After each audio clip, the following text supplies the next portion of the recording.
What's up? What's going on? Wait for some more people to get in here. Down me some more brew. Oh man, it's been a while. It's been a while, man. Got the furnace coming up to temperature right now. Finally get some downtime, you know. Things have been good. Things have been busy. Haven't really been making YouTube content and stuff like that. I've been pretty active on Instagram. I've been having a lot of fun over there. It's just really convenient to post and share stuff on Instagram. Well, a lot of stuff actually. I mean, I guess we can call this an update video.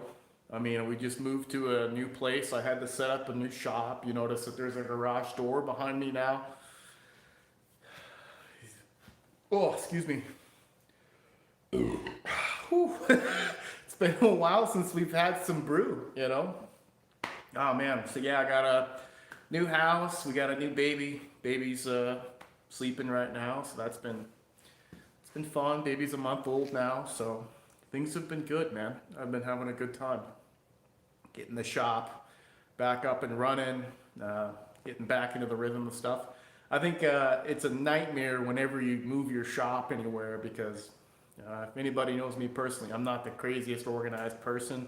So, well, I know where everything is, but I just don't keep stuff crazy organized. I mean, you could see my belt tree. And then you can see I got the fresh belts. I keep them on the Grizzly over there. So, pretty fun. Whew. You know, it's been a while since I've had a beer. It feels pretty good. You know, I'm probably more of a lightweight now. It's been a while since I've had a chance to just get a beer and me hang out with you guys. Let's check out what we're talking here. Yeah, big moves during these hard times. Yeah, it's fucking crazy, man. Like, just 2020 was the fucking craziest year, but I guess it was a pretty good year. 2020, we got our first house, first kid, so, and then all that other crazy shit going on in the world. Man, this is fucking wild. Oh, what's up, man? What's going on? Belching like a man. Congrats on the baby, man. My kid is 1.5 years old, and enjoy it. They grow way too fast. Suddenly they're all over the damn, they're all over like damn mountain climbers. Yeah, it's crazy. You know, I was thinking about that myself. Just, you can remember back when you were a kid, most of us, and we can think about how, like, man, it seemed like a year took forever. You know what I mean? When it came to, like, okay, waiting for your birthday or this and that, or just being like, oh God, when am I going to grow up and be old enough for all the cool stuff I want to do? So 1 year for me as an adult, I'm now in my 30s, it's like nothing, versus 1 year when you're a kid, it's like, oh, a lifetime. I was laughing to myself because when she was first born, then the next day, I thought to myself how, like, just one day for her, if she was conscious and able to, like, comprehend what was going on, that'd be like twice her lifetime. One day would be like forever. So, it'd just be crazy. Oh, looks like the furnace is where it needs to be. We'll go shut that off real quick. Let that heat up some more. Booyah. Booyah. Ooh.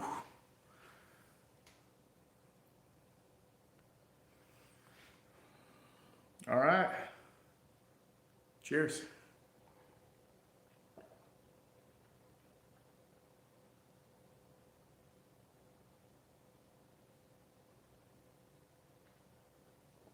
Ah. Woo. Been too long. 2 beers down. Ah, whew. Fill that cup up, huh?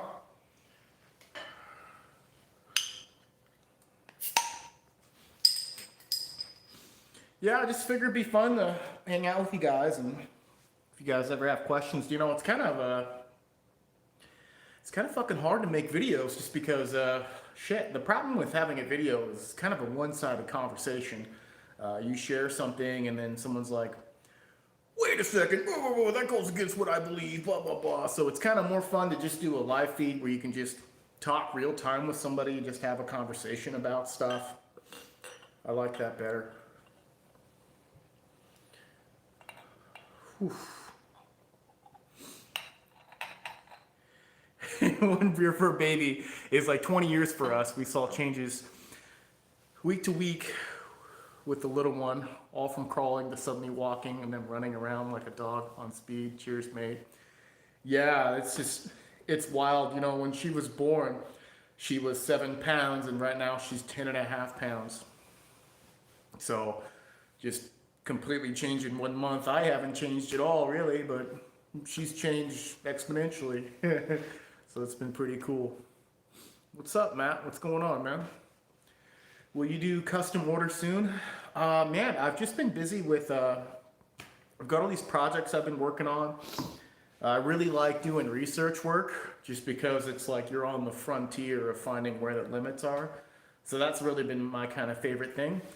I kind of hate just the mundane stuff about knife making, just making the same fucking model over and over again, just but what I do like is when I'm doing something fresh and exciting, and that'll kind of get me through all the laborious crap of hand sanding and stuff like that. I mean, if I'm honest, I mean, it's my fucking job, so. But no, I mean, I haven't been doing the custom work stuff as much. I just kind of like to make what I make. Did a test yesterday beating the crap out of some 80 CRV2 blade at 63 Rockwell. I'm reading a question right now. So, Knife Sharpening Norway says, did a test yesterday beating the crap out of an 80 CRV2 blade at 63 Rockwell. Excuse me, beer's kicking in. And OME 8670 chopper at 61 RC. Beating 2x4s like hell was fun. It's amazing what simple carbon steels can do. Yeah, you know, I mean, here's the thing, man. For the most part, it's geometry with everything that we do with cutting stuff. I was chuckling to myself as I was thinking, as I was making a blade, like how you can have the world's greatest heat treat, but the knife isn't ground. You know, you can have the world's greatest steel, but it's just a bar of fucking steel. And then you can have a piece of shit shovel steel, but it actually has a good grind on it, and you go to cut something with it, and it's like, well, fuck. This piece of shit actually cuts something. It does what it's supposed to do. Terrell Johnson says, you hear about these damn M4 Tanto Paratus with fat, useless geometry. These things won't even slice paper out of the box. Terrible batch. Oh, that fucking sucks, man. Yeah, I don't know. I don't know how I feel about that personally. I mean, as a knife maker, here's how I personally feel about like edges out of the box. I mean, fucking, I put all the work in to make the goddamn thing. Sharpening is like putting air in your fucking tires, you know? But I get it. It's a fucking bummer when you buy something and you go to like cut something with it and it's like, fuck, I have to sharpen it. For the most part, every knife I ever buy, I still buy knives. I haven't bought a knife in a while. Since I make them, I shouldn't be buying them, but I put my own edge on everything. I don't even cut anything with it. I just, right away, I have to sharpen it, you know? So I think that there's a lot of emphasis on the factory edge and stuff, but I don't know. I know personally that, like, since I know people don't really go crazy about sharpening their knife right when they get it, and for the most part, the edge as they receive it is usually what they use. I try to make it a huge effort for knives I make and sell to put the sharpest edge I can on them before I send them out the door. Just because I know not everybody necessarily is crazy fucking geeked out on sharpening. Not everybody has the time, man. I don't know. But yeah, that sucks, man. That sucks about your M4 experience with that Tanto. You know, I think with that Tanto blade, I don't think they're trying to make it anything that's crazy slicey cutting performance. I think they're trying to make it more something that's like, more rugged, you know, and that's kind of like an inverse relationship. You could have something that's crazy fucking durable, or you can have something that slices crazy fucking good. You can meet halfway in the middle, but then it kind of sucks at both things. So you kind of gotta, you kind of gotta choose, man. That's the reality of it. So I think when you're making a Tanto tactical type blade, you're not looking for, you know, slicing things. That's my opinion. We got a fucking problem. We got a big fucking problem, boys. Got a big problem. See this beer right here? We got a full cup of beer. Fucking talking too much.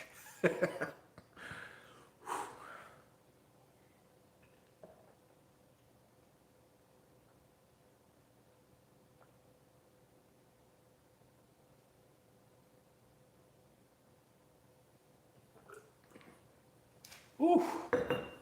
Ooh. Ooh. Fuck. It's been too long. It's been too long. Goddamn. Whew.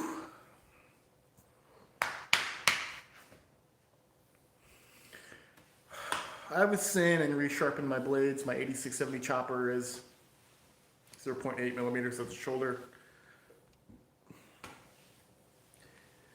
Edge is 0.15 millimeters at the shoulder of the edge. 80 CRV2 is trimmed, is thinmed.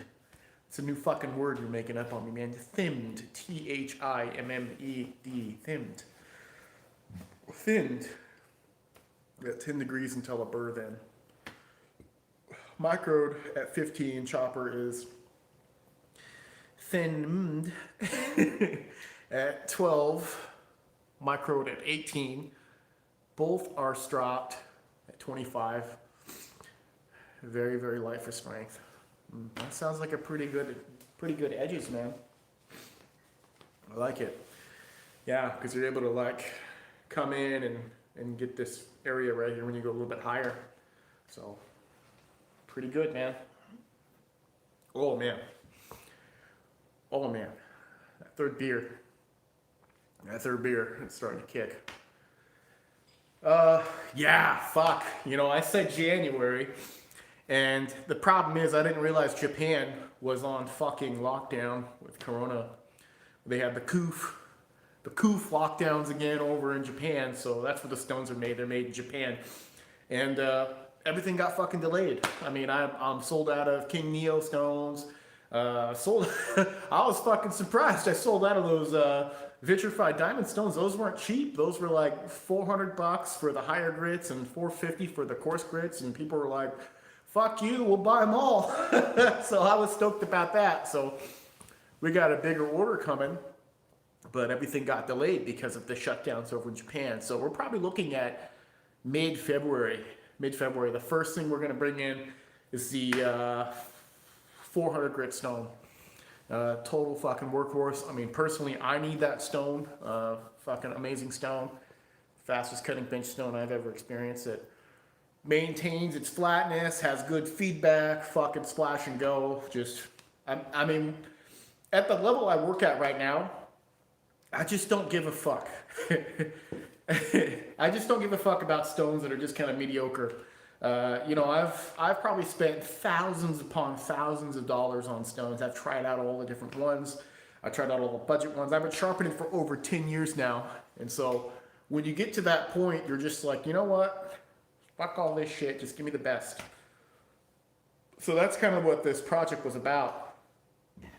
Yes, it's expensive, but if you just want the one and done, you just don't want to fuck with anything, you don't want to waste your time, your money, fucking with all this different stuff, and you just want something that somebody says, yeah, that's the fucking best.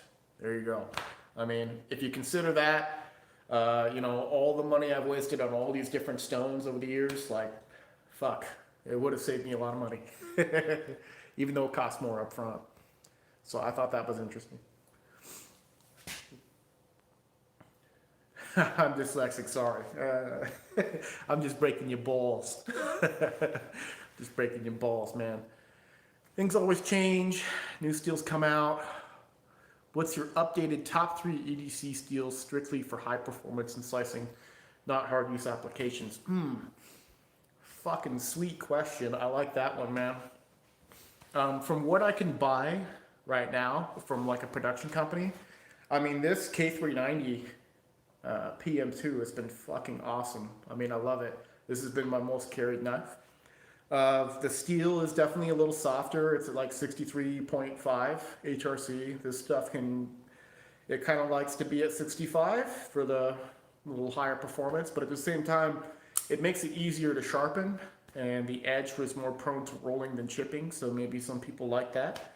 But this has been my kind of go-to pocket knife. As far as like steels in general, I mean, that's a tough question, man. I mean, it just depends on how you want to use them. Personally, my favorites are, I like Vancron Super Clean just because it gets really fucking crisp, really fucking hard, and has a lot of edge stability. I like CPM 15V because that also gets crazy fucking hard, but the difference between them is that 15V has a lot more of an aggressive edge and is still pretty durable for what it is, but it doesn't quite get as hard as Vancron Super Clean consistently unless you have the right batch. Rex 121 is fucking awesome. I like that stuff just because the aggression is off the fucking charts. I mean, I think that when it comes down to it though, which one you're gonna like is gonna depend on where your fucking skills are. You know, people are looking for the best skills, but they don't realize that like the user is the biggest variable of everything. You can have Rex 121 and you can send it to 100 people, and out of those 100 people, you know, maybe 20 will be like, it's the best fucking thing I ever had. Maybe 30 people will be like, oh man, I could not fucking sharpen this stuff, and they're sharpening it on Grandpa's Arkansas stone. You know, maybe the remaining people just never even used it, so they don't even know. I don't know. So with the user being the biggest variable, I think that preference is definitely king. If you're really geeked out on sharpening, you got the right stones, the right technique. Why should you be punished with less edge holding? At the same time, if you're using your knife properly, you're not doing stupid shit with it, like fucking stabbing bricks and fucking dumb shit, like then you don't need crazy toughness. I think that you should. The problem with crazy toughness in a knife steel is that if you're not doing this kind of shit with your knife all the time, why are you? It's not going to hold an edge as long as you baby it. So why don't you get something that will reward you for you being a little more judicious, being a little more precise with your cutting. So that's how I feel about that. EDC use, I like maximum wear. Some people will like stainless, some people will like having a blend of strength and toughness, some people just want toughness for how they're using their knife. The problem with super tough knives is you can't really make them, you can't go crazy thin because they roll and fold over on you. So they're kind of limited in geometry as well. And geometry is what makes it cut, or what makes it durable. That's why I don't own Maximat, because all I have are ceramics right now. Fair point, man. I think that the thing you're going to be missing out if you haven't played with a steel like Maximat is, holy fuck, does that edge just get this bite to it? You know, you just have like all those carbides bristling at the apex. So like when you pull out a Maximat and you put a screaming fucking edge on it and you feel it, you're just like, oh fuck. It's just like grabbing at your fingers when you like put your fingers on there to feel it. So Maximat is pretty exciting. If you only have ceramics, I'd probably stay away from it, but I would say if you upgrade to some diamond and diamond stropping and stuff like that, you're gonna feel that heat on the edge and you're gonna be like, holy fuck, this shit's awesome for a steel like Maximat.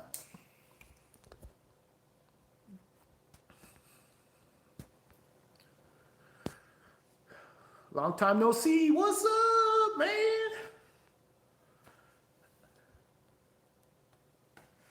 By the way, while we were on beers, have you tried Carlsberg? or my lover. Those Turkish Turkish chef malts. Mule, that's some damn beer. If you want to leave you weak in your knees.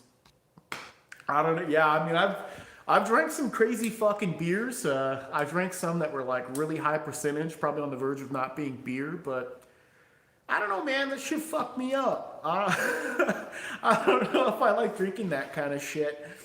Oh. See what else we got. Hi, Sean.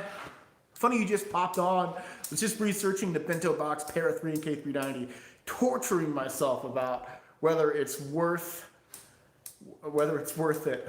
Watch Christy's video that almost got me to get out the plastic. I mean, listen, motherfucker. This has been my most carried knife for almost 2 fucking years now. So, looks like shit. Need to clean that off. But, I don't know, man. This is my go-to. I think if you're getting the Para 3, get the Casey Lynch Para 3 clip. This thing is fucking money. The problem with the Para 3 is that it carries really high because the clip is like fucking down here. So I think you need that deep carry clip just to make it carry like normal. And this Casey Lynch clip, titanium pocket clip, fucking money, man. This is my most carried knife, probably just for that reason, if I'm honest. So I'd do it. I don't know. Is it fucking 66 Rockwell? No. Does it come with a crazy fucking laser edge out of the box? I mean, it's pretty sharp for most people. I mean, I can get it sharper, but it's a solid choice, man. I don't know what to say. Go for it. Are you gonna restock straps? I need one. Fuck yeah, I want to restock some straps. I've just been busy. It's been a lot of projects. The straps have to be made. So once I get some time freed up, we'll see about trying to get some more of those stocks back, or more of those straps back in stock. If you could choose a steel to do a chopper, no matter the price, what would you choose? It's going to be a cool video actually coming out. There's a new steel coming out, so maybe we'll wait to answer that for when the new steel is out. That's what I'm heat treating right now, is we're getting this new steel up and going, and we'll make some choppers out of it. I'll show you what the chopper looks like. It's a new design. I haven't really showed it yet. I mean, I don't know if I consider this small knife a chopper, but ooh, got this blade right here. It's kind of smaller side for a chopper, you know, 7-inch, 6-inch blade, 6.5 inch. I can't remember off the top of my head, but this steel's Vanadium 4 Extra. That's a pretty fucking cool steel, I think, for a chopper, because it has the highest ratio of toughness and strength. So I think that's probably a sweet choice. There's a new steel that's going to be coming out though that be pretty fucking cool. We'll see what that's about. I'm heat treating it right now, so sweet. I'm closer than close. Yeah, people were writing about the hardness versus PM2, but I'm not sweating it. I mean, I don't know, man. I've carried mine for 2 fucking years. It didn't explode when I cut anything with it. Could it be harder? Sure, but you know, if I make a custom in K390, we're talking probably about $700-800 just because of time and belts it takes for me to make it. You know, you're getting these under like, I mean, don't quote me on this. I think they're still under $200. Considering I know what goes into making something, that's a pretty fucking good deal for K390, even if it's 63.5 Rockwell. At the same time, it's 63.5 Rockwell. It's not fucking 57 Rockwell. It's not 60 Rockwell. It's 63.5. I mean, fuck, man. What's going on with the knife community? Used to be back in the day, nothing was over 60 Rockwell, so people are fucking spoiled.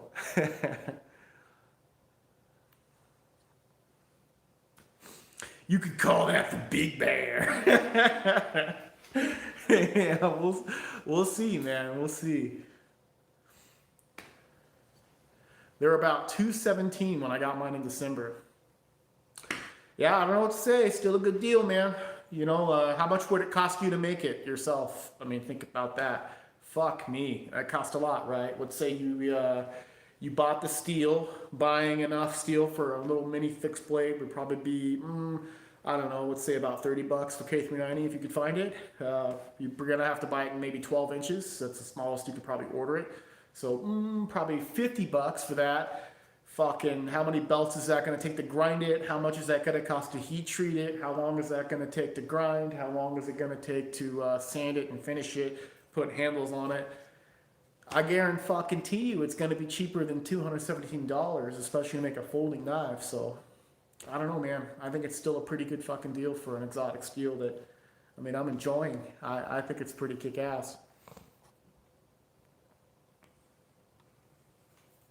First, I need the heat treat, and then, right? And here's the fucking thing, dude. I mean, how much does that cost to learn all that shit? To put in all that time, research, experience? Because just because you know all this crap doesn't mean you were experienced in actually doing it. So, fucking expensive, you know? $217? Cheap!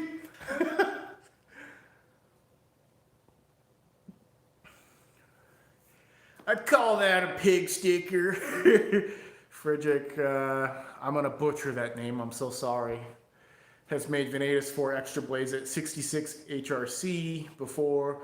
I know that was pretty damn good. You know, if you check my old videos, I had Vanadium 4 extra at 67 Rockwell. That was max I could get that specific batch.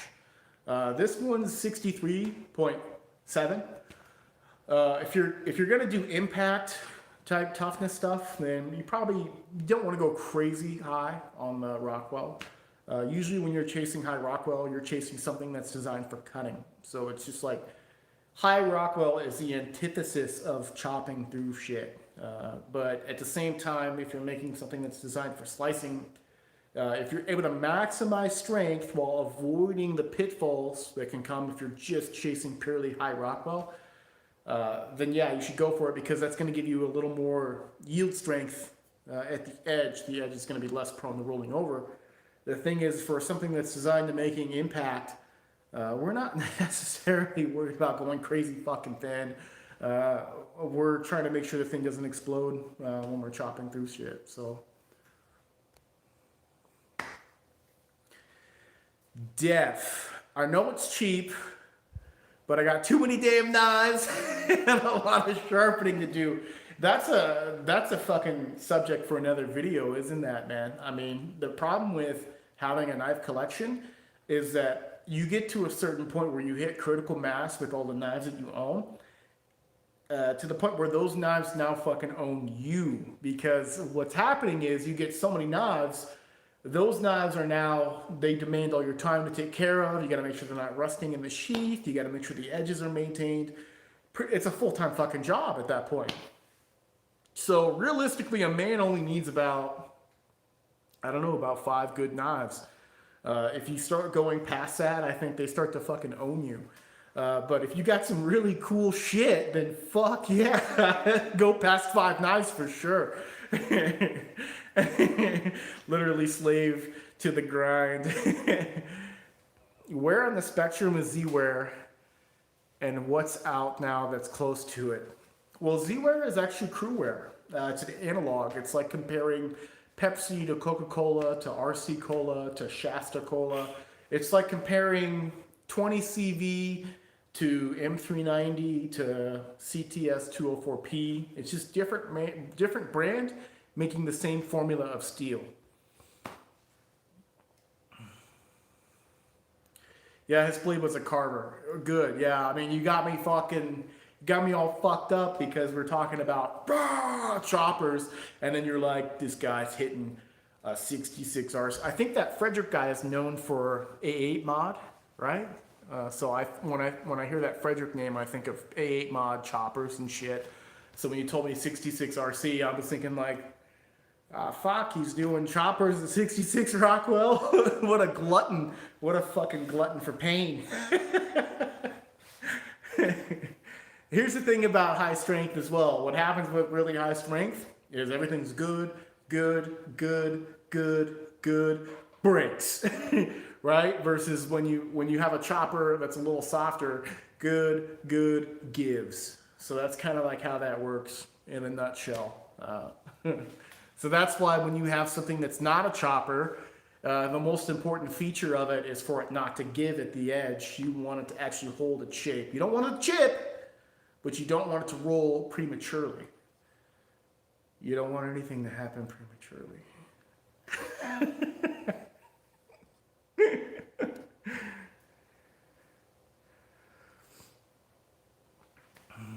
Yeah, I have my eye on that K390 too. That Indela. That's what she said. Oh my God. You guys are fucking animals. Let's see.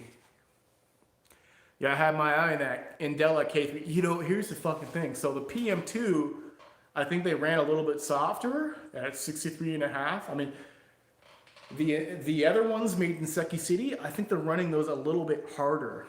I think they could be like a point harder, point or two harder. So I don't know. I haven't hardness tested one.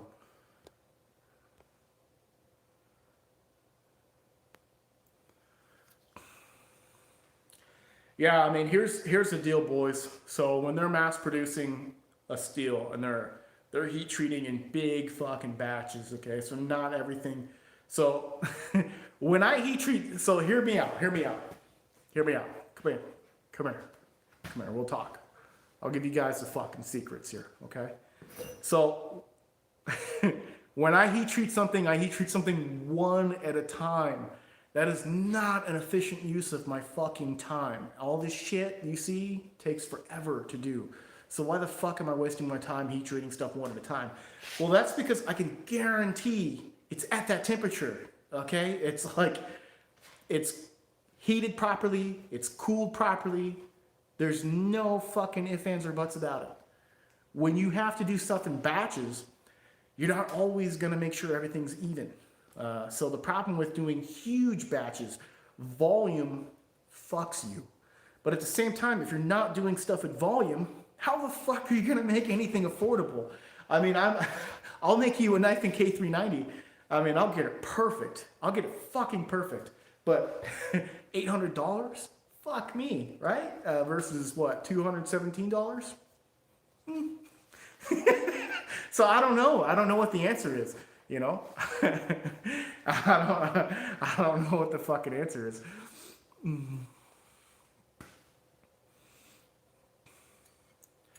I think Michael Christie said something about the geometry of the Indela being especially good in his video.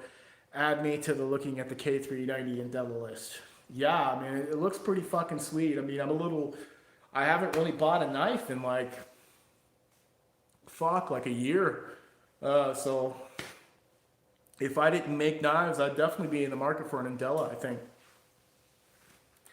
It's like when you're trying to cook one New York strip steak at 135 Fahrenheit at the center versus 8 different size steaks at 135 Fahrenheit at the center. Some will be more or less well done. That's right. That's what Super Steel Steve said back in the day, huh? Wish he was still around making videos. Hopefully, that's just kind of how stuff goes in the knife world, though. People kind of come and go. Maybe he'll come back at a later time. I don't know. I think him and Vinny Nero, they made those analogies. It's a good chunk of K390 for 130. Fuck yeah, boys. That's how you guys need to be looking at this kind of shit, man. I'm serious, man. It costs like $45 to $60 just for a bar of fucking steel. Like, a bar of fucking steel that's not gonna cut anything. Doesn't do anything. It needs all this work. People think that the steel is the most expensive thing. You see these belts back here. Each one of these, those are almost $10 a pop. Not even including the fucking shipping, okay? That's not including your time either on the grinder, So you're spending a fuck ton of money to try to make it yourself, That's kind of what drove me to make knives. Is like I wanted certain things from a knife, and I would ask people who made knives, hey, can you do this? Can you do that? And they were like, no, that's not gonna work. No, I got to the point where I was like, man, fuck this shit. I'll do it myself. But at the same time, I'm still a slave to the fact that everything costs money and time. So it just is what it is, you know.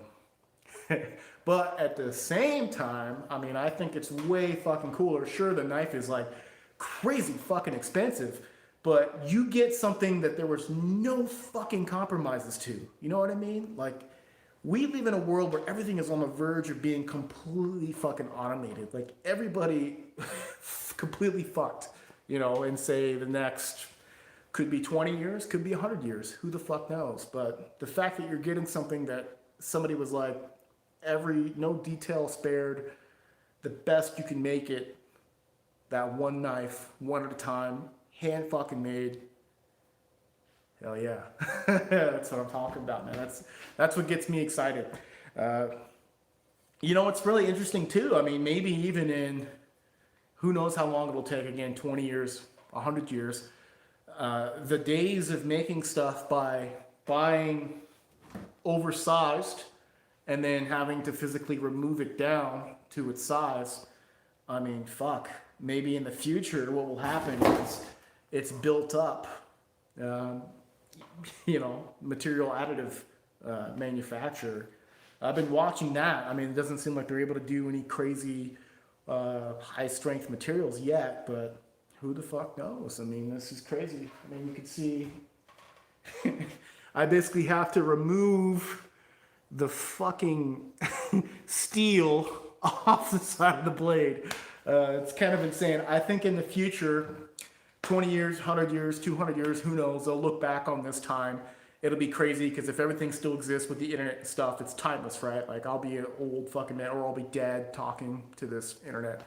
And it'll be like, man, what fucking cavemen existed back then? They had to actually physically remove shit off of something to make it what it is, instead of just pressing a button and having material add to it. It's fucking crazy, you know what I mean? But I'm definitely a product of my time right now. I mean, anybody watching this live feed in 100 years or 20 years, I mean, it's like, wow, this person was definitely a product of his time, wasn't he?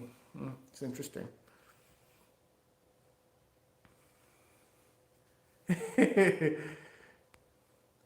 I'm on a TV shop knife so I can cut out some concrete and then chop through some tomatoes. You fellas making something as good as for that? Right? I think that's like the thing, right? It's like computers, where people want, like, you want a computer that can fit in the palm of your hand, but at the same time you want the crazy fucking speed that you can get from like this giant desktop tower. And the problem is that there's always trade-offs between that, right? So you got the really tiny computer, and you got the really big computer. The big computer is always faster. The tiny computer is always more portable and convenient. Well, with knives, you can have crazy fucking toughness. You can have it so fucking crazy durable. You know, you can do all this fucking crazy fucking shit with it and stuff like that. But guess what? It doesn't cut very good. Because in order to make it cut really good, it has to be thin. And if it's thin, you do that, you're gonna either damage the edge, it's gonna be duller, no matter what. Even if it doesn't chip or doesn't roll to the naked eye, if you look at it under a USB microscope, 200 power, stuff like that, you're gonna see that there's obviously some flaws. You're also gonna notice it's not cutting as good as it could have been. So what the fuck are you supposed to do? Is there some kind of steel or heat treat that doesn't do that? Well, from my experience, it seems like there is a physical limit to everything. And that's why geometry is so fucking powerful. And geometry being powerful, yes, but you, the user, make up your fucking mind. What do you want the knife to do? You want to do all the stupid shit? Do you want to cut really good with it? What do you want to do? Figure it out, you know? You're basically, it's about as stupid as saying that you want a fucking, you want a car that gets insanely good fucking gas mileage, but you want it the size of a fucking semi truck, you know? Make up your fucking mind.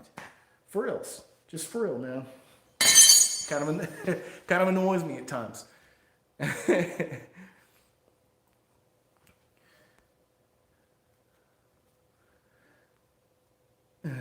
Hey, Triple B, you mentioned once how difficult it is to do a tapered tang. How can you elaborate explain why it's so difficult to do? I am a knife enthusiast and fan of yours, but I don't know about knife making. I think it's not necessarily, I think when you get more experienced at it, it's not that much more, it's not crazy difficult. I think the problem is your investment with time and abrasive. So you see this knife right here. This is Vanadium 4 Extra at 63.7 HRC, 8% carbide volume. It's all vanadium carbide. Vanadium carbides are some of the hardest carbides you can put inside of a knife steel. And you can see that there's the stock thickness close to about 200 thousandths. So let's say I wanted to take this steel and make the taper to say 10 thousandths for a very dramatic taper.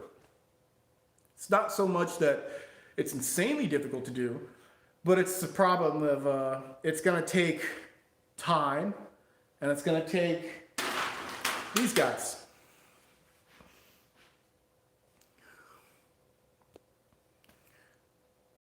Fuck. Seems we were experiencing some technological differences. Which means I don't know what I'm doing. The phone died. We're not done yet. I'll let you know. I'll let you know when we're fucking done. God damn it. What were we talking about?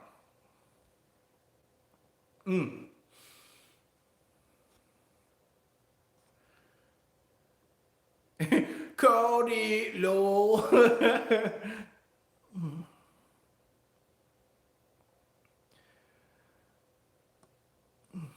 And by the way, I want a 3-piece knife set included in the price. Yeah, man. I remember before I made knives, you know, like I just thought like, fuck, it's so easy. You just do it yourself, this and that. I mean, it doesn't seem like much, but everything just kind of adds up over time. It's kind of crazy. And that's kind of what you're left with if you want something that's not reasonable. So you're pretty much going to have to fucking make it yourself, but I don't know. Or you're just going to have to pony up. Like it just is what it is.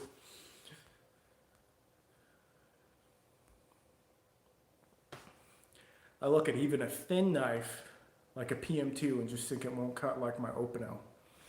That's a great statement because I remember thinking to myself before I started making knives where I was like, why the fuck can't they make super steels like open Ls? Like, why can't you make it crazy thin like that? You know, I think that the open L is kind of a, open L is thin stock, but it's not necessarily a thin grind. So it's kind of misleading. And then they also don't come sharp. So it is what it is, man. What are you thinking about the Z-Max Mule? Is it a good? I don't know. I'm not sure how I feel about that. I mean, I think Z-Max is kind of an analog to Maximet, but doesn't necessarily have higher advantages to Maximet per se. I think it's an interesting flavor for people to try. I don't know if it's something groundbreaking though. So that's my answer to that. But I think it's what's cool about the Mule Team knives is that they are for getting people different flavors of steel to try. And I think for that, commend them. I think that as far as it being something incredibly groundbreaking, it won't be. It's just basically like Maximet's here, Z-Max is here. So that's my impression. Give it a try yourself. See what you think. Boo, boo, boo, boo. Thanks for answering my questions perfectly, man. Thanks, I see what you're saying. Right on, man. Killer. Like what Sandrin does with tungsten carbide. Fuck tungsten carbide. First off, tungsten carbide is not even the hardest carbide. Alright? Vanadium carbide is harder. Titanium carbide is harder. So tungsten carbide is perhaps the same hardness as neodymium carbide, perhaps softer than neodymium carbide, but it's harder than chromium carbide. The only thing, turn that bullshit off, motherfucker. The only thing that's making that tungsten carbide blade cut so fucking long is that it has close to like 80% fucking carbide volume. Okay, that's just making it cut so long.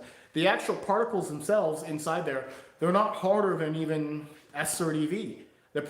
What's making it cut so long is the fact that you have sheer fucking volume. We're talking 80% of the matrix is fucking carbide. That's why the thing is called tungsten carbide. Technically, it's not pure tungsten carbide. There's 80% of the matrix is tungsten carbide, but the remaining percentage is cobalt. So not all tungsten carbide alloys are even fucking heat treated.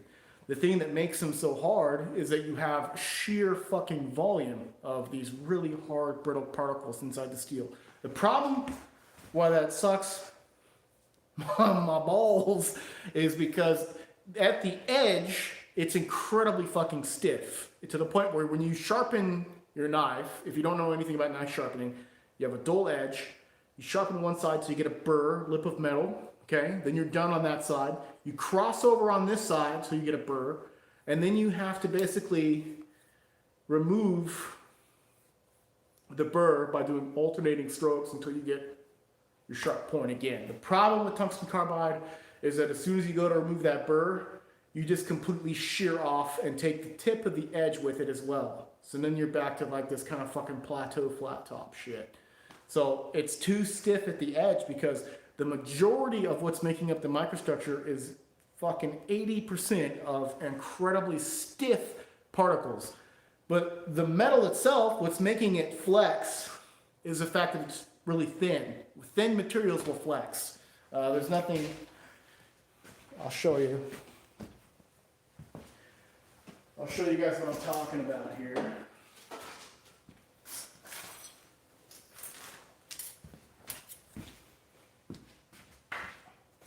So, piece of G10, piece of shit ceramic knife, fucking ruler made out of probably pop cans or something. What's making it flex is it's really thin. What's making it flex is it's really thin. And again, it's the thinness. This is thicker. That's thicker. So if it was the same thickness as that, it would pretty much flex similarly, okay? But when it comes to flexing, it has to do with the cross section. So when Sandra says, oh, flexible, tungsten carbide, if you look at the stock thickness of the shit that they sell, it's way thinner than this ceramic knife. It's fucking crazy thin. So at the edge, what makes up the edge is mostly just carbide, but really when it comes to deflection, flexibility, that has to do with cross section mostly.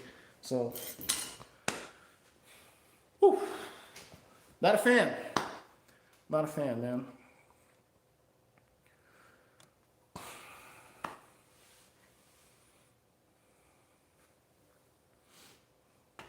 I mean, just like I explained, cross section, if I make something this thin, no matter what it's made out of for the most part, it's gonna flex, man. So, sorry. Sorry to ruin the magic. This is how that works. At the edge, whatever the edge is compromised, the microstructure, whatever you're at the edge, your edge radius, how thick is an edge? How thick is an edge? Seriously, what's an edge? Sub-micron, 1 micron, okay? So let's say you got a 1 micron edge, you still cut something, right? Even if I had a fucking knife that had no edge on it, I'd still cut something with it, right?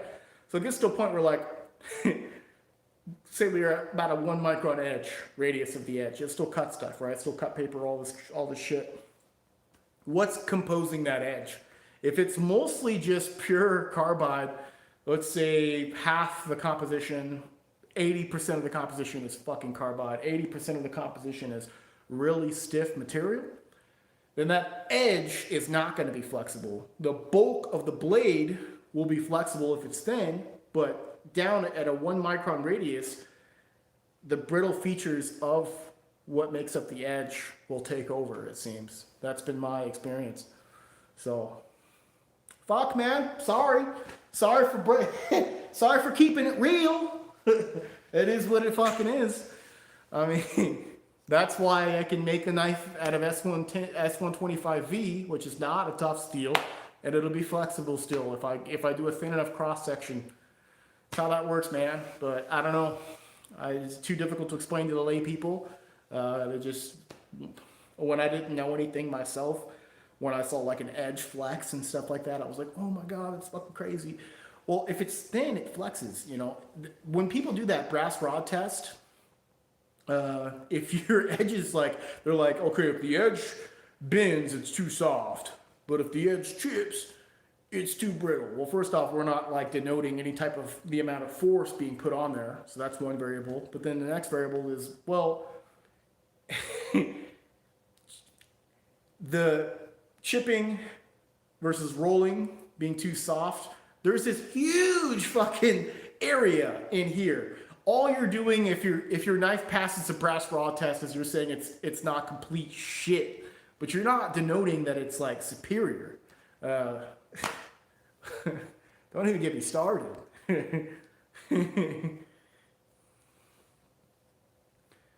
Fuck yeah, man. Yeah, I agree. 71 to Rockwell. But I don't know. It's also kind of like disenchanting because people, you want that kind of stuff for the majority, a lot of people that say they do, but then they don't invest in the proper sharpening experience or sharpening tools to make that work really good for them. So to me, it's like, oh, fuck. You want that stuff, but you need to be able to like have the right tools and fucking sharpen to really appreciate it. I think that the whole thing about edge, so the reason why crazy super steels get a really bad reputation is because people are like, well, I know how to fucking sharpen. I don't need that shit. And it's like, I know. That's where I was when I first got started. I've been sharpening for over 10 years. I only started really geeking out on steel, like a lot sooner than that. You know what I mean? Like, what I realized is that I could sharpen when I want to, not because I fucking have to. That's such a really powerful thing. And at the same time, I just noticed that the edges that would come up were a lot more aggressive. A lot of things that people were considering sharper weren't technically sharper. They just had more carbides bristling at the edge. So when they thumbed the edge, it grabbed at them more. And so they were like, well, that's fucking sharper. That's more exciting when I thumb the edge. Well, that's not necessarily sharper. You just have more features grabbing at you when you fucking thumb it.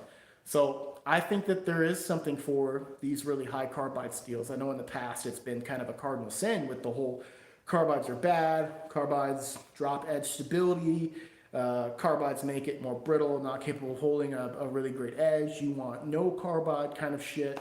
Carbides are a necessary fucking evil. I've explored materials that have essentially almost no carbide. You don't want that either. So I've explored steels that have over 50% carbide, and I've explored steels that have almost no carbide. And I gotta say, like, there's kind of trade-offs for both. With no carbide, you don't really have anything pinning the grains. And so it's really easy for these grains to blow up inside the steel.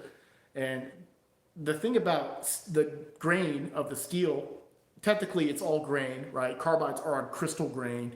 But we're talking about the actual iron crystals, the base of the matrix. The iron, you add carbon, that makes steel, right? So we're talking about those blowing up when you heat treat.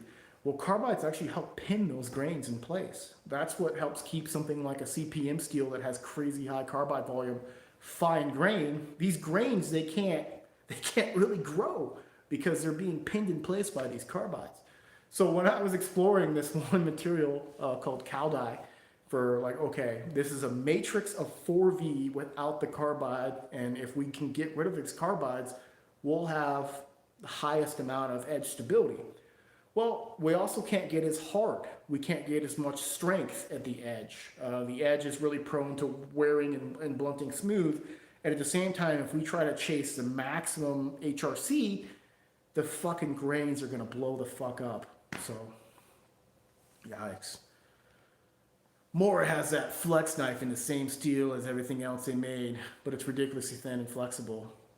Yeah, exactly. That's really fucking funny because there's other companies too that make knives that are considered flexible, and it's very subtle, but if you were able to like have both of them side by side, the flexible version of one knife and the non-flexible version, It's just fucking thinner stock, you motherfuckers.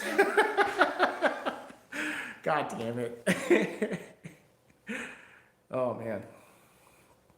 Open L is about 0.75 carbon and 1% CR. Is that good enough for most uses? I'm back to more robust. I don't fucking know. I mean, dude, the heat treat on those is so busted. Like, those guys are banging those fucking things out. It's like a fucking, what, like $15 knife? Like, I would never judge an Open L for like crazy fucking performance or this and that. I mean, at that point, who the fuck cares about what steel it's in, man? I mean, they're heat treating those at such a high fucking volume. They make it just about out of anything. I know that those are crazy fucking soft. They don't come sharp. They're not as thinly ground as people think. They're basically blanked out. They're not like cut out or laser cut or anything like that. You're just blanking shit like that. Taking the blanks. They're probably doing some kind of like crazy mass production conveyor belt heat treat. Like no cryo, nothing crazy. They come not sharp. Again, I have to reiterate that. They don't even come with a fucking edge on it.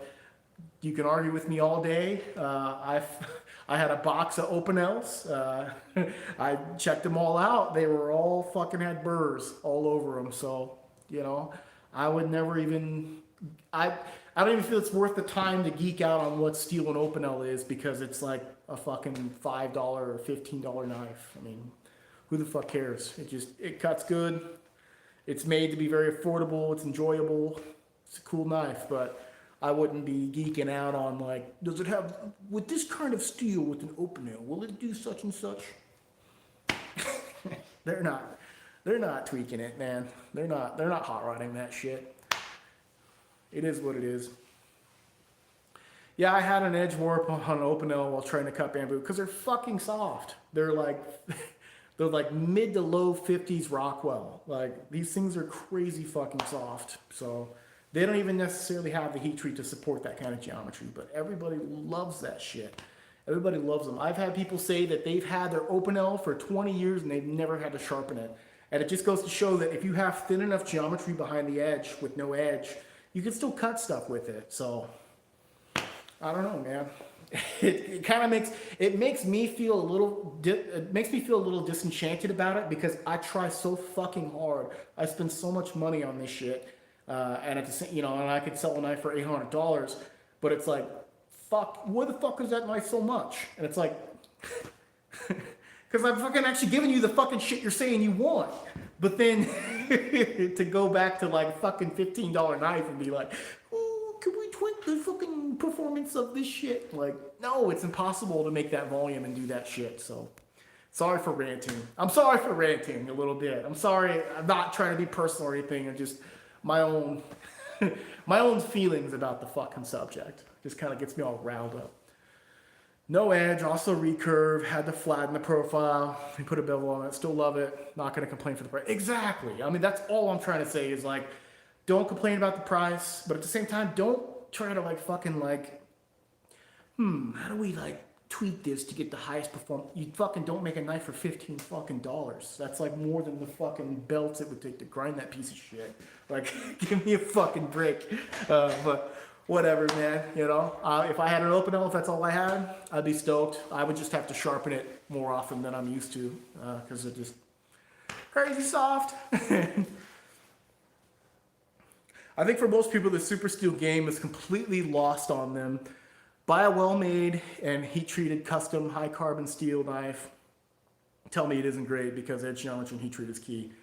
I fucking agree with that, man. I mean, it's really funny because I gotta try to like not get lost on my own bullshit when it comes to like, oh, fucking, it's got this and all these numbers and all this fucking bullshit. But at the end of the day, just pick up a knife, sharpen it, use it.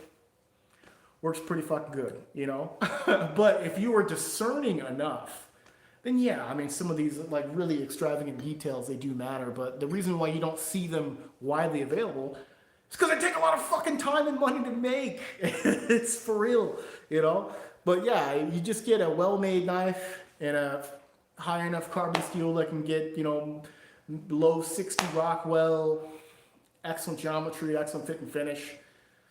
That's going to carry you through, man. That's going to carry you through. It doesn't necessarily have to be Rex 121, but holy fuck, let's also not kid ourselves. I mean, if you have the ability to sharpen, if you have the right stones to sharpen, if you are really geeked out on this shit and you get a knife in Rex 121 with good heat treat, good geometry, you got the Rex 121, your fucking panties are gonna get wet because that shit, when you feel that edge, like I was talking about earlier in this video, you're gonna be like, holy fuck.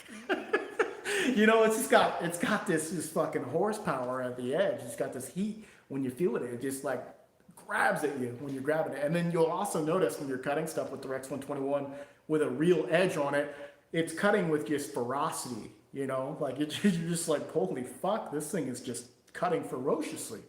So I think there is something to dealing with all the fucking pain, all the cost and all that shit to experiencing something like that. Because personally, if I'm honest with myself, if I don't have to justify it to anybody else, whether they understand or not, it makes me happy. You know, when I feel those edges, when I cut and use those edges, I'm just like, that's fucking something, man. And that's worth it, you know? So that's my personal opinion. Everybody's got opinions.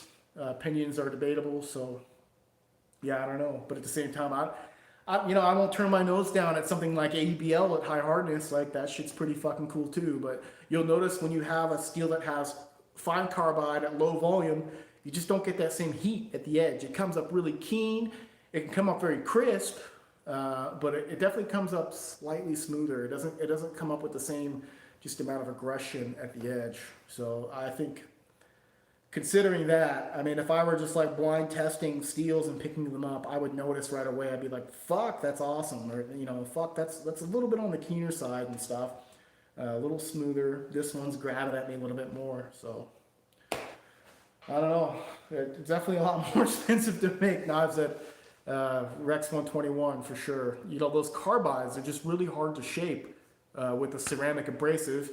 I looked into CBN belts and stuff like that, and those were like, I was pretty much saving money just using more ceramic belts, just because one CBN belt was like fucking $1,000 or something for an actual legit, like, electroplated, crazy fucking belt.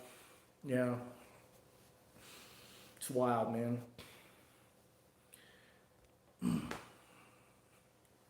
I wish I could afford a kiln so I could play with some super steels. I don't know, man. You know, a kiln's not just for super steels. A kiln is just for making any steel perform good. You know, I think that there's this notion that some of these steels, you can heat treat this just fine with your eyeballs and stuff. I mean, the more you learn about this stuff, you start to realize, like, holy fuck, really all this stuff needs a lot more control. Because if you're off by 25 degrees, you're doing something very different than what you probably intended to do with that steel. So I think it's really important. It's not just for super steels. Sure, you can get good enough performance with, you know, a simple steel, simple heat treat. But if you want to maximize its potential, you need a kiln. There's no ifs, ands, or buts about it, because you can be very off. I think if you're chasing 60 Rockwell, it's probably not that big of a deal, you know, maybe under 60. But if you're trying to maximize that steel's potential, even a steel that's considered heat treatable and forged, you need a kiln, man. You need to characterize it. You need to see what the hardness curves are doing. Fuck, man. Done any non-metallic blades. If you want hard, shiny chemical resistance, why not artificial ruby? It just gets back to just what I was talking about materials being very stiff. Hardness is one thing, sure, but you know, things like glass, people consider glass to be really hard. You know, we got a piece of glass right there, but I don't know, it's very stiff as well. It's not necessarily the highest strength either. So things like ruby and stuff like that, I think that's missing the point about how stuff actually works. Doesn't work like that. It's not going to be able to take the apex you want from sharpening.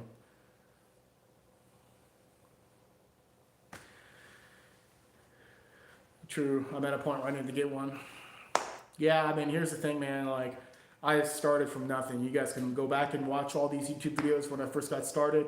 Motherfucker, I had a blowtorch and some ceramic fiber, you know, and I was just trying to figure some shit out, and I just learned from there. I did the best I could with what I had, but things didn't really take off for me until I got one of these kilns, because then I can actually get real information about what the fuck is going on. So it's really important to get the kiln, just because 25 degrees can mean the world. So it's pretty important, man. It's pretty important. No matter what steel you use, I think it's pretty important. You can make anything good enough, but yeah. As a bearded man, it may require some imagination, but shaving and razor blades are getting modern steel upgrades. Though they used to, double-edged razor cartridges, imagine them for, I don't know, man. I think that's the antithesis of what those knives are, of what those steels are designed for.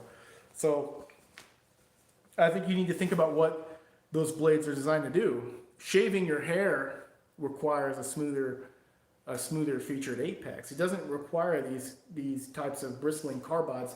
When you're cutting something, you're not just like pushing straight down. You're drawing the edge across stuff. You know what I mean? Like if you're cutting stuff not with a razor blade and stuff like that, you're drawing the edge across. So if the edge is bristling with all these carbides, then you're going to get just a lot more of a ferocious cutting feature. So taking a steel like Rex 121 and putting in a fucking razor blade for shaving your face, probably don't want that. It's not going to be a very comfortable shave. And why do you want to fight shaping all those fucking carbides to try to make it do something it was never really intended to do?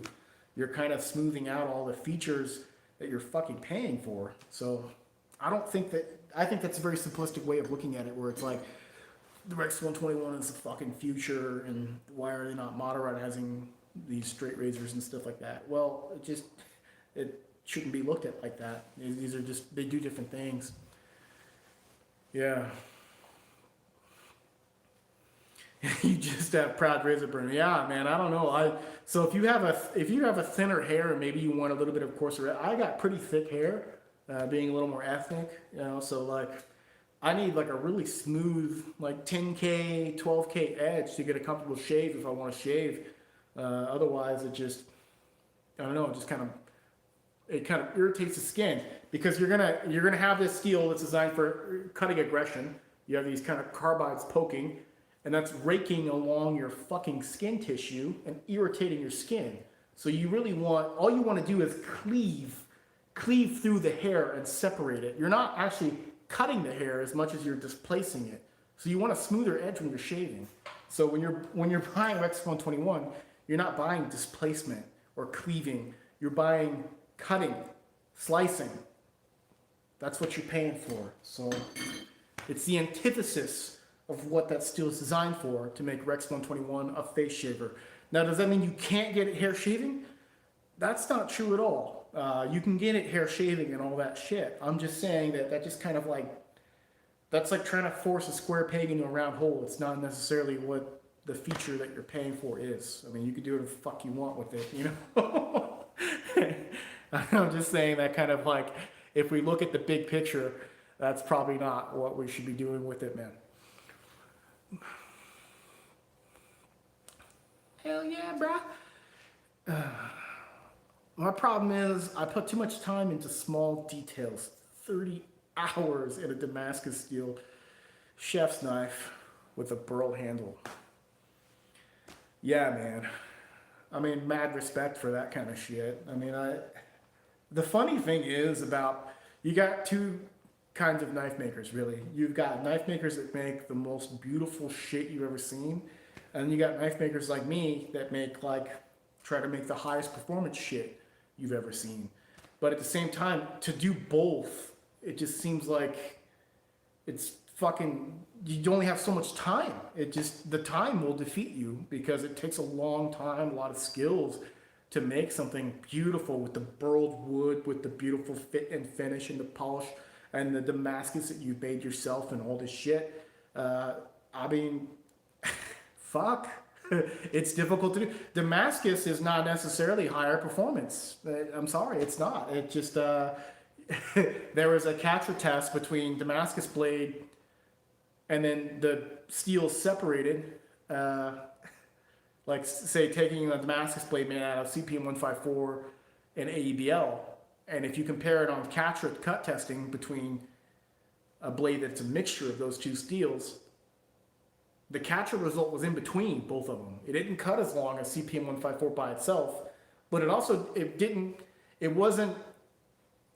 have the retention that ABL. It was still a tier above. It met both in between because it had a mixture of the two carbide volumes. So it was like, fuck, man. Kind of the same argument with kitchen knives, right? You don't need a lot of wear resistance at all.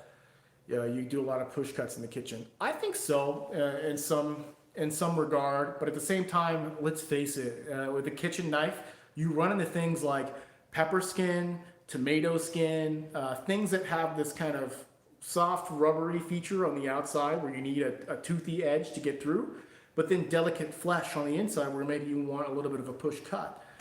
So if you can have a steel that has a little more carbide chooch to it, and then when you're cutting that kind of stuff, usually when you're cutting in the kitchen, you're fucking drawing the edge across. You're not actually just going straight up and down like this.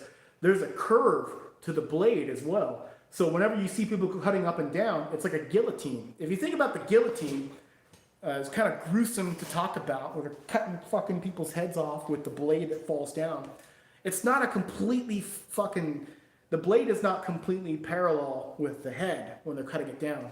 The blade is at an angle, okay? So it's not, is that purely push cutting? Because the blade is slicing as it makes its cut into the back of the neck. It's slicing down as it's landing, right?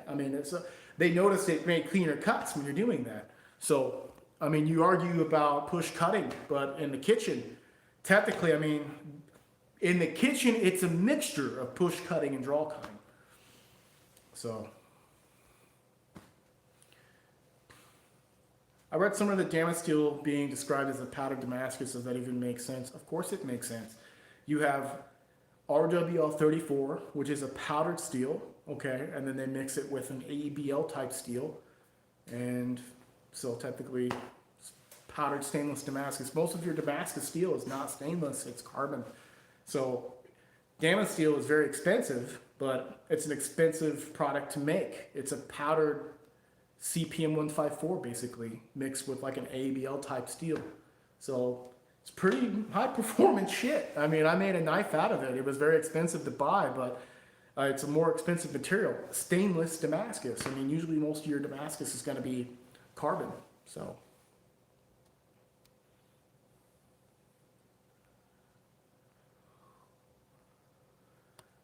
Have you heard of Klingspor CS910Y belts? They are for a ceramic belt that's made for grinding steel and titanium.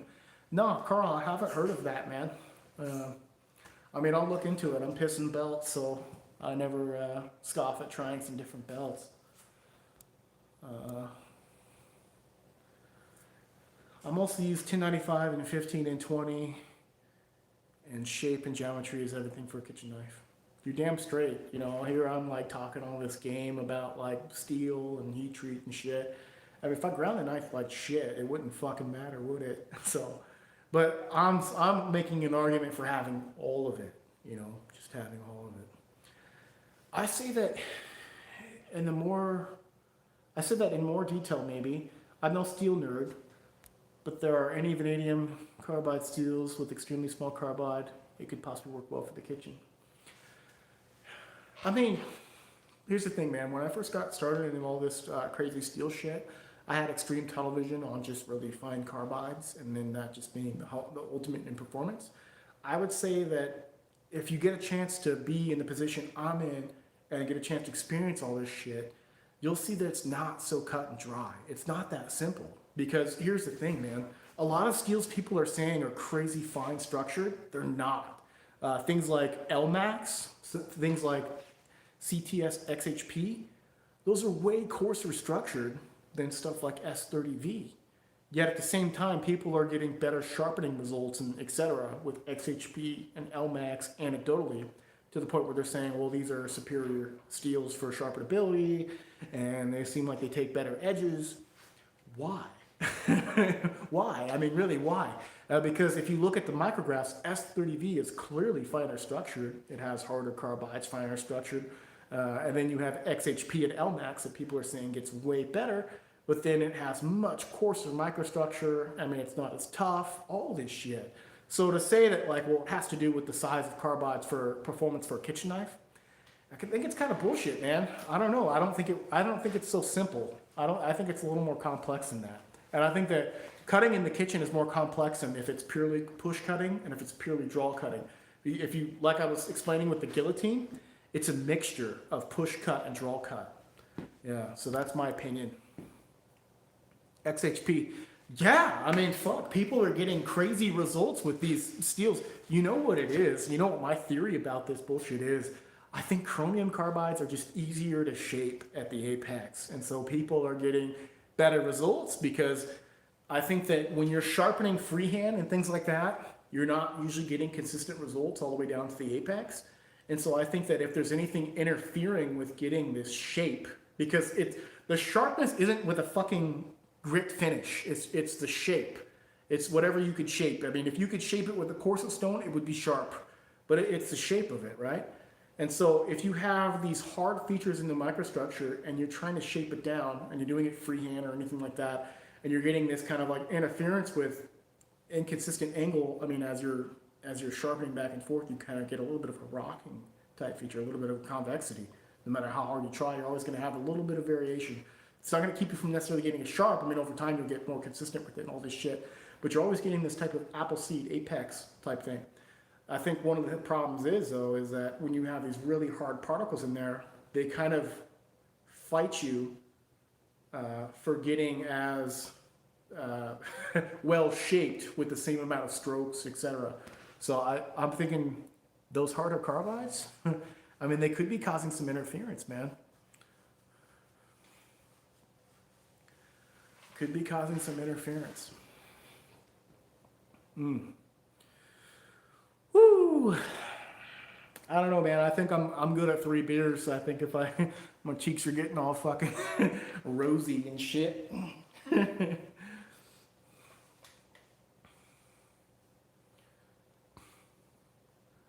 I think it can be. I think the big problem is because, yeah, it's got a lot of different. So his question was, I think it's harder to make a pocket knife or utility knife because it has a lot of different uses. Oh, Gerald, you little fucking, you fucking lurker. You've been,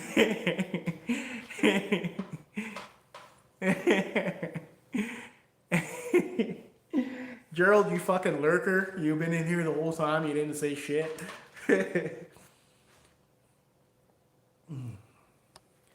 I think it's harder to make a pocket knife utility knife because it has to work well doing a variety of tasks, says Corey. And I was getting to that point where, like, yes and no. Yes and no, man. Because at the same time, when you make something very task specific, it requires to be very specific. Okay, you have, when you're, like you were saying with a kitchen knife, it has to be thin. It has to be this. It has to be those fucking things. When it comes to a EDC knife, it doesn't have to be anything. If it doesn't have any specific use or any specific type of users, you just try to shoot right in the middle. And so you make something like this, where it's got a fairly thick BTE. It's not crazy fucking thin. It does have a taper. But this is going to be good. If we had 100 people and we gave them something about this geometry, and we gave 100 people from all different walks of life the same knife but much thinner, then you'll notice that a lot more people will fall in line with this thing right here. They'll have less problems with it, etc. So I think it's very interesting. But I don't know if it's more difficult to make something EDC or utility because you just shoot right in the middle. It doesn't have to be as specific. It doesn't have to be as specific. You just try to cater to everybody. The problem, though, is, of course, you're going to have people that are very specific in their tastes and their uses and their experience level and the sharpening ability, and they're going to be more demanding with what they want for their preference. So a lot of people will say, fuck this knife, this is too thick. But it's not about that person, it's about everybody. Because it's also put at a price and a volume that they have to move for everybody. So it's not about that one person, it's about a large group of people. The needs of the many outweigh the needs of the few. If you want crazy fucking shit, if you know how to handle your crap, then go custom. Go custom, man. Go custom. I'll take care of you, you know? If I make them, fuck, hurry up. So that's my opinion about that. I don't know. It's funny. I feel like with these live feeds, it's easier to kind of just talk off the cuff. I think that the problem with doing a video about this shit is it just wears me the fuck down, because I just get all these people from all these different angles are trying to argue with me about my opinions. It's a fucking opinion, okay? And like everybody's got opinions, but not everybody's opinion is the same. Like we're all coming from different places with our opinions. So I don't know, it just wears me out. I've been doing this YouTube stuff now since 2016 is when I really started making videos. So I don't know, over that length of time, I just get weary. If you're doing a convex edge, would taking it down a few degrees less per side accommodate for the sharpness versus perfect V edge, like 20 DPS convex on belts versus a 17 DPS wicked edge?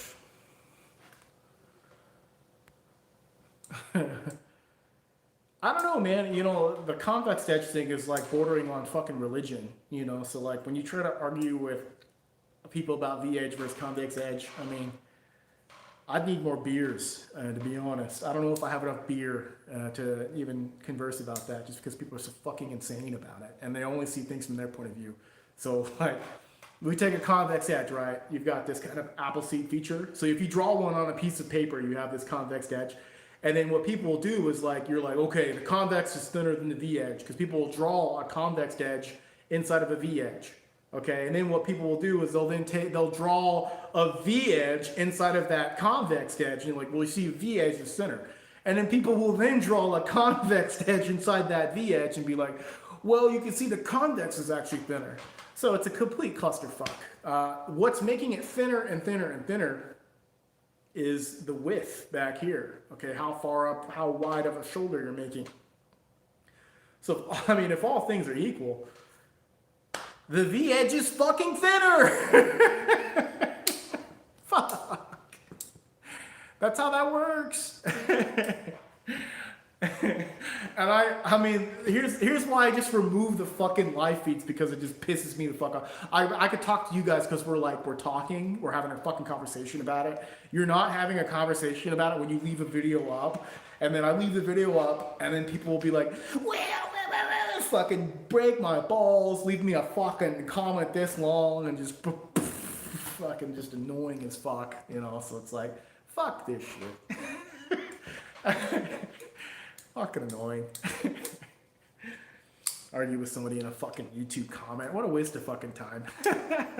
I'm just speaking freely. I just at this point, it's just always at this point in this whole knife making endeavor thing, I just get so wound up in all these details and arguing with everybody about what's right and not right and shit. It could just burn you the fuck out over time, not just to be able to speak your opinion about stuff, versus always having to speak about stuff in the universality of everything, to every person. That's what the live feeds are for. We can just kind of speak more freely about opinions and off the cuff and shit. So, oh God. I like mirror edges. Some say ragged edge can be better, but that's so they should just buy a chainsaw. My 2 cents. There was a point in my time, I've been sharpening for over 10 years, so there was a point I would have said the exact same fucking thing you just said. I would have been like, toothy edges, fuck toothy edges. But the thing is have you had a really good toothy edge before? Yeah.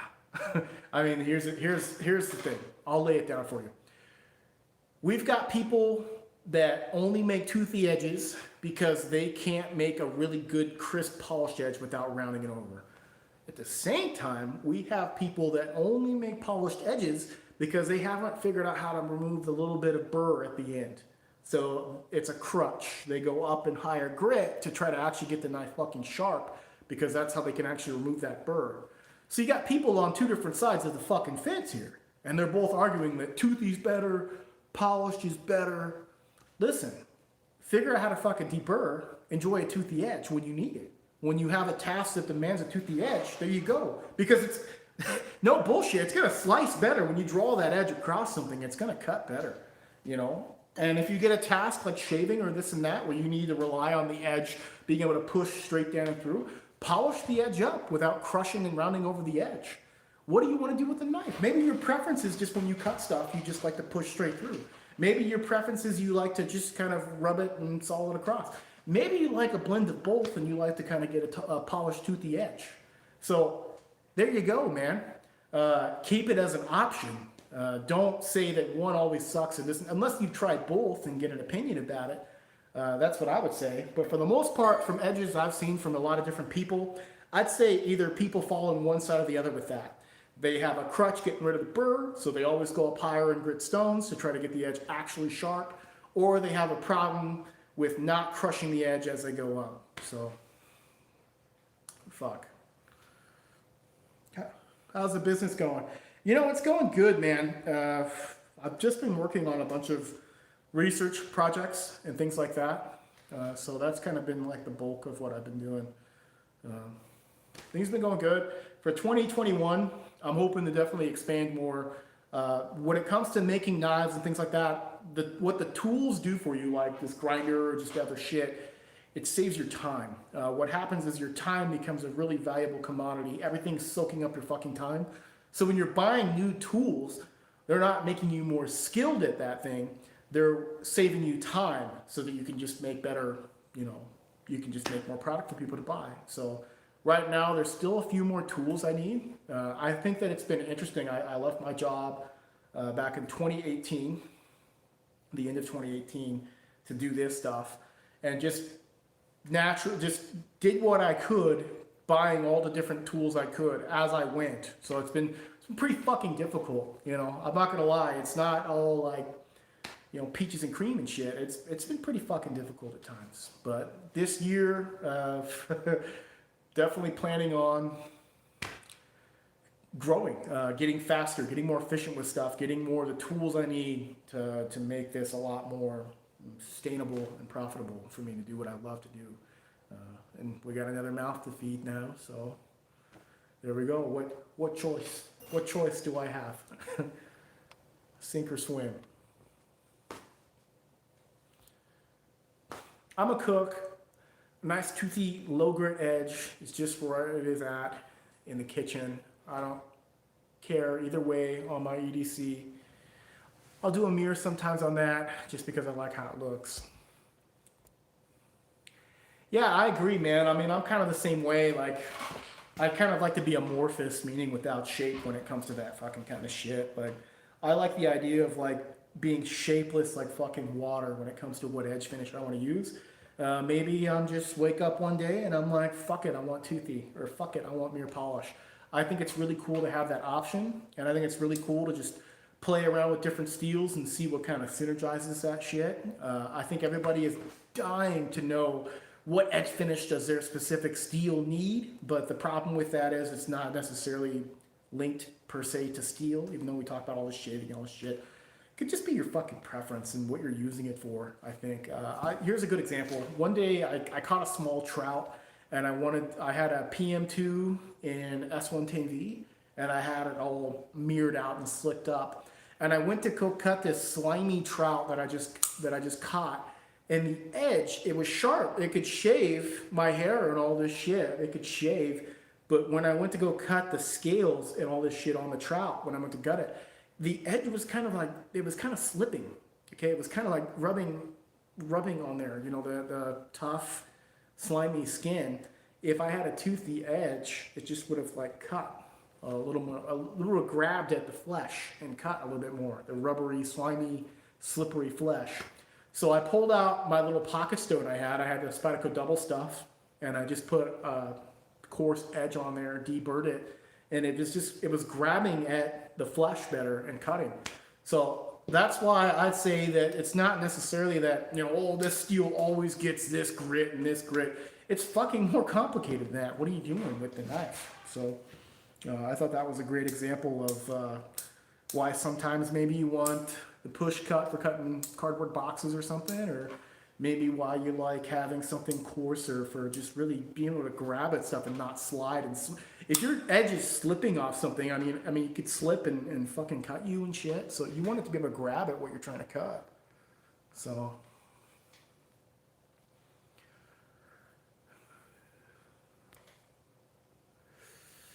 I like fine mirror for carving harder materials, plastic, wood. Never had a toothy edge hold up well there. Toothy aggression is awesome for rope. You get it, man. John Starkley, you get it, dude. Yeah, I mean, push, polished edge, push cutting, stability, stuff like that. Perfect. You know, you're going to get a little bit more stability with a push cut. With a polished edge, you have less stress risers at the edge. You know, less of these kind of deep scratches for cracks to propagate and connect dots between carbides and cause some blowout. But at the same time, you're gonna have less ferocity, less kind of grip at the edge, less aggression. It's a fucking trade-off, is what it is. You know, everybody's looking for this holy grail. Listen, man, when I set out to do all this shit, I honestly was looking for the holy grail. I swear to fucking God. I'm not gonna bullshit you guys. I was looking for, like, you know what, motherfucker, my life's mission is to find the ultimate fucking steel. I will find it. I will find the ultimate steel for the ultimate edge. Because, you know, that's what it comes down to. Not all this bludgeoning, toughness crap. That's all geometry. We're talking about the world's most ultimate edge. Like, is it possible to achieve this ultimate? What are the limitations of things? And I think that over time I've learned that, wow, there's just inherent limitations to things. There's inherent trade-offs to things. And there's a lot of preference in what you're trying to do with it. Those are really important features. So it's like, holy fuck.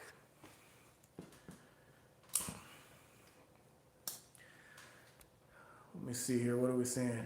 Yeah, I've been making knives for 7 years, and it's taken that long just to get the tools I needed to make blade with the quality I'm okay with.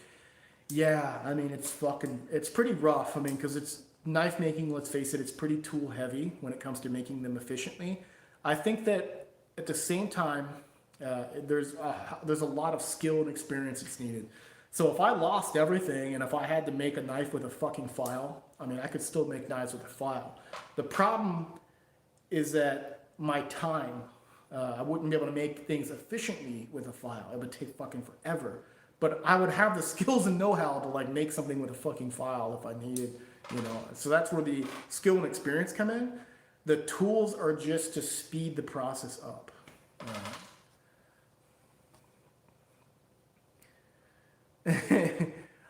I find it easier to put a toothy edge on harder HRC steel.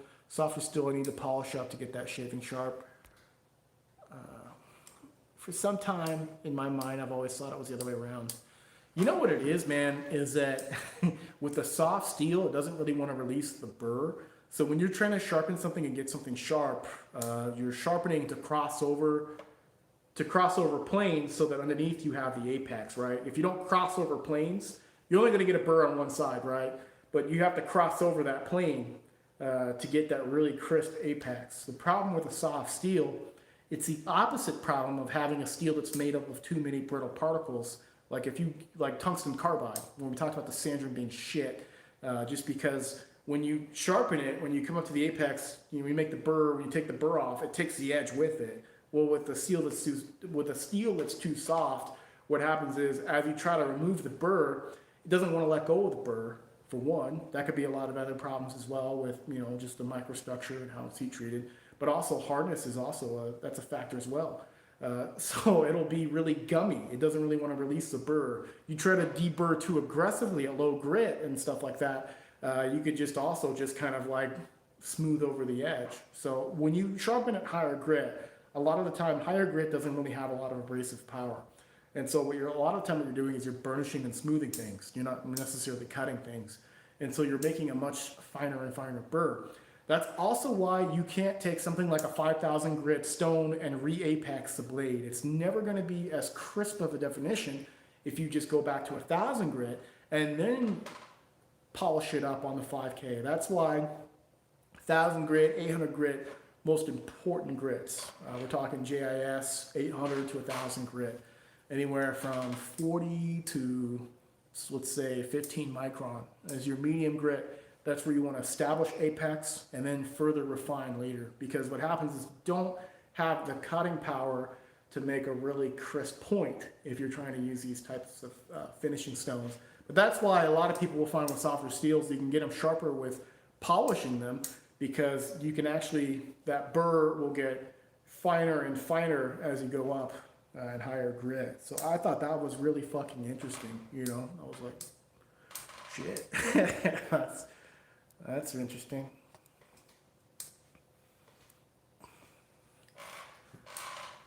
This live chat is making me realize why this one dude I know carries 4 different knives on a daily basis. I don't know if that's the reason why he carries 4 different fucking knives. Listen, man, I only carry 1 knife every day, so I think just make a decision, just carrying 1 knife. But when I first got started with a lot of this knife stuff, I was pretty excited about all this stuff, so I would carry multiple knives, but yeah. Recommendation for grinders. So many options and want to start making shit already. 2x72. That's going to be the main grinder. I think if you need to get started, Harbor Freight 1x30. And it's not the grinder, it's you. I know everybody hates to hear that shit, but it's the fucking truth, man. There's people that make cooler knives than me with just a 1x30 grinder. It's not the grinder. The fancy grinder just saves time. It's just a time saver. If you had to make a knife for the fucking file, you could make a knife for the file. What you're missing, the missing ingredient for people making shit, is experience and commitment. Just, it sucks to learn. The learning curve is steep as fuck. You're gonna fuck a bunch of shit up. It's how it works, man. I don't know. It's not the grinder. It's not the grinder. What's your favorite handle material? I'll show you.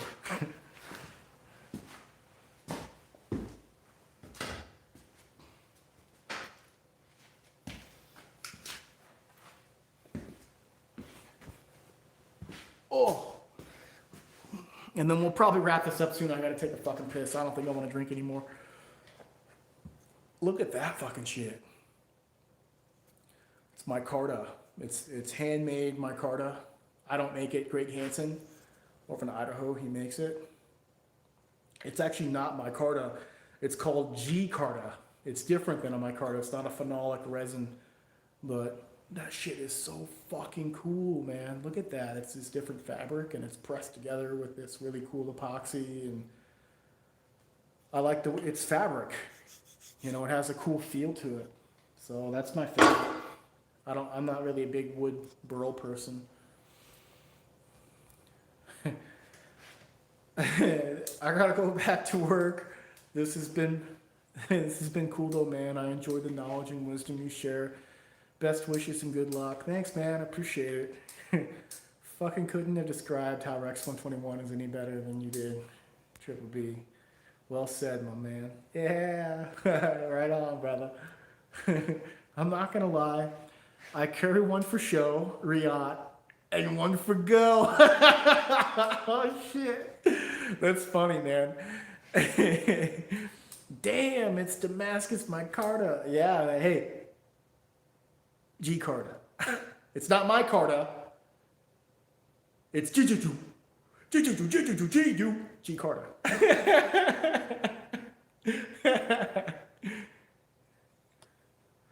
You have any good source for belts for the 1x30 or belt suggestions? I mean, don't buy your belts from Harbor Freight. Here's the big lesson about Harbor Freight. Don't buy, somebody told me, don't buy anything that cuts from Harbor Freight. Anything that cuts other stuff, don't buy it from Harbor Freight. From my experience of doing this bullshit now for a couple years, more than a couple years, yes. Don't buy anything that cuts from Harbor Freight. Don't buy drill bits. Don't buy cut-off wheels. Don't buy belts. You want to look up a belt supplier.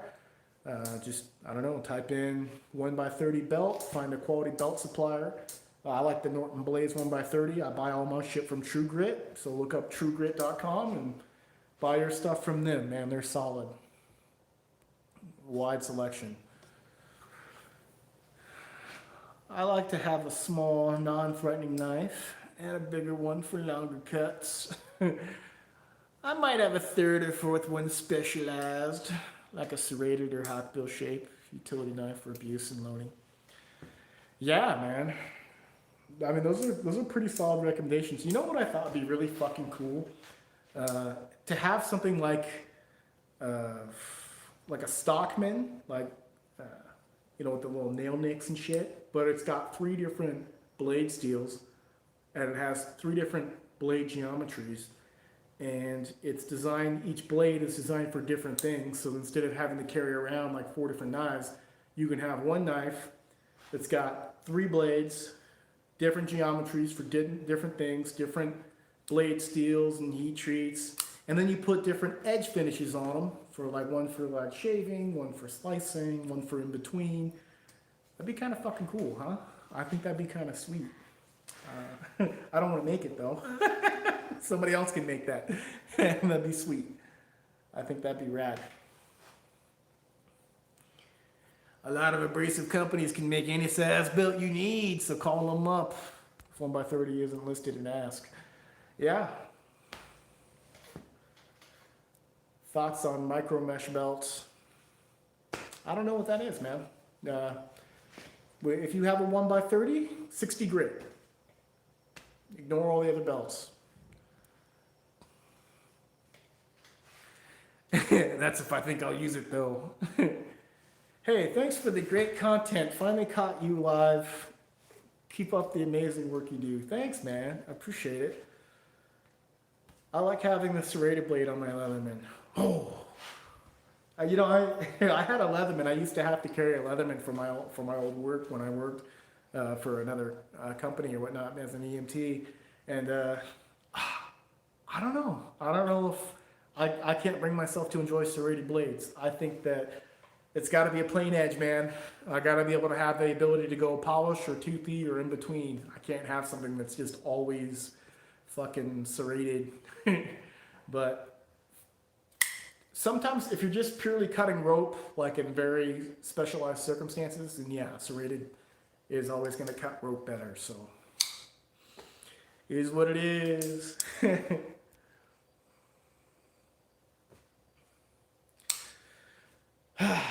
All right, boys. Well, I'm gonna finish up the heat treating. The oven's been up to temperature now for a fucking hour, burning out all my shit in my furnace, wear and tear. So I'm gonna get to that. I don't think I'm gonna have another beer. I think I'm good. I haven't really been drinking, so I'm kind of a lighter weight right now, lightweight. But it's been real. Thanks for joining me. Let's get some cool content out. We've got a cut test we're going to do with some chopping type blades. We got one in a new steel and shit like that. So I'm excited let's get that stuff done. Usually I just do crazy slicey type blades and stuff like that. People think that when you just do crazy slicey blades that, this guy, he doesn't know how to make a fucking man's knife. He doesn't know how to make something that can fucking, just cut a car in half. I mean, that just all comes to geometry, man. But, I'll post the geometry up. We'll do some toughness testing we're going to have 3 different blade steels. Maybe we'll just start the video with 2 different blade steels. We got a new steel and a steel you guys are all going to know. And we'll do some cool destructive testing with, a thicker type blade. And let's just check it out. I'll be straightforward. I'll tell you guys what the geometry is so you guys can just be like, okay, well, it's doing that at that geometry. He's not saying that if he laser grinds it, it's going to do the same shit. That should be obvious, but you got to tell people, you know what I mean? You got to, not everybody is looking at the details of shit, so. Right on, guys. Yeah, thanks for the time, brother. Thanks, man. Thanks for joining in, man. Got to peace out, but it's been great to see you sell your knives, man. Was here before you got started, so I've seen the process. One day I'll have to get in line for a laser and add my support. Thanks, man. I appreciate it. Goes towards diaper and diapers and stuff like that right now. Peace. Love your work. Thanks, man. It's late, not early for me. So good night, y'all.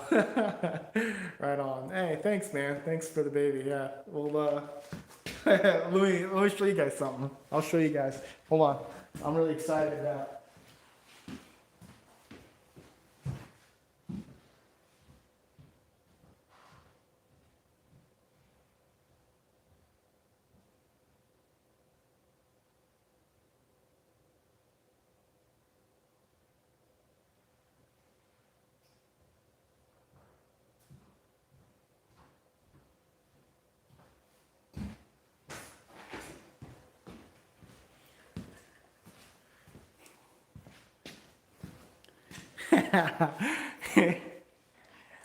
yeah, check her out, man. future knife sharpener right here. I'm super stoked. She's only a month old, but oh man, I love her so much. Little baby Grace, 1 month old. She's perfect, you know. I gotta say, you know, I didn't think there was anything that I would love more than knives, but I think this is the one thing. So she's real special, my firstborn child, and she's great. She keeps me up all night. I mean, that's why I'm kind of awake right now. It's my shift to watch her, but she's gonna be a lot of fun. We'll see her more of her in the next couple years. I get the feeling she's gonna like to do the stuff that Dad likes to do, so it's gonna be pretty fun. Say hi. Say hi. Say hi to everybody. She's like, where the? You better take me back to bed. Oh, yeah. Yeah, you gonna tell these guys about blade steels and stuff in the future? Huh? When I'm gone, you gonna tell them about the blade steel? Alright guys, it's been real. We got more beer, but we'll save that for a later time. I'm gonna see if she needs a little diaper change and, and get the heat treating here. So, alright, thanks for joining in. Later.